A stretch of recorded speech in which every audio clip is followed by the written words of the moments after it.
I've been worried about telling this story, but I feel like I need to because I let everything else out. So, a couple of years ago, I had to do a mystery shop at a store called Citi Trends. Citi Trends sells really colorful clothes.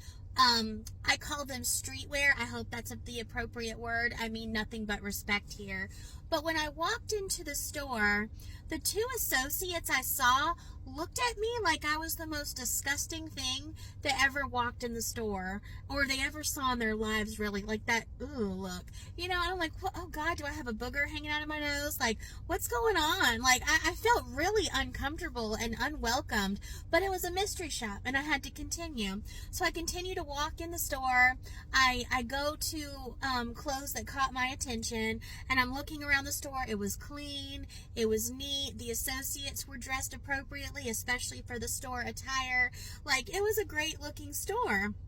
Well, while I'm looking through the clearance rack, because I was only given like a $12 budget, this associate comes over to me. She's like, you know, this is a black girl store, right? And I'm like, what does that even mean? You know, like, what on earth does that mean? She's like, we don't really carry stuff for people like you.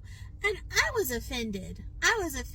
I am someone, I don't see color, you know, and I don't mean it like that, but I love everyone, and I want everyone to do them, and as long as they're good people, do you. I don't care what you wear, I don't care what you look like, I don't care, just be a good human being and do you, you know, but to come over to me, you know, and act like that to me, and I looked back at her and I said, what does that even mean?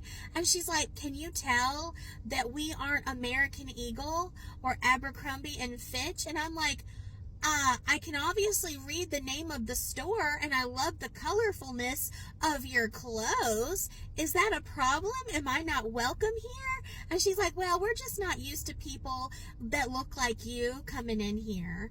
And I was just appalled. You know, I was really rooting for these young ladies, but I had to put that in my report, that I was treated like this in this store. I don't see stores as this is for them and this is for them. And I have been a personal stylist, personal shopper, whatever you want to call it, for many years, and I never felt that way. You know, I was just appalled. It really hurt my feelings as a human being, you know, and just, you know, everyone should be welcomed everywhere, no matter if you think they fit the mold of the place or not. Welcome them in, you know, get to know them, help them out. You might learn something too. I might learn something. Like, that really bothered me. And, you know, I submitted this report and the company, you know, was so like, excuse me? They actually didn't just email me, they called me for clarification. And I told them, I said, I don't know where it came from. You know, I just walked in the store, minded my own business. You know, they didn't even greet me. They just looked at me like I was the scum of the earth. And that's when one associate, and I described the associate, you know, came over to me and spoke to me that way. But it really bothered me, and I hope I don't offend anyone by posting this, but these are just my feelings and my experiences as a personal, as a mystery shopper. And the other time I had an experience like this was at a beauty store, like a hair store, and that was not a mystery shop. That was on my own time, and I'll share that one if you want me to. But I don't understand. I just wish everyone in the world would just get on the same page and just love each other, accept each other, welcome each other. I don't know if that's just the hippie in me, but, you know, I wish we all, why, you know, why can't we all just be that way? So that's my rant of the day.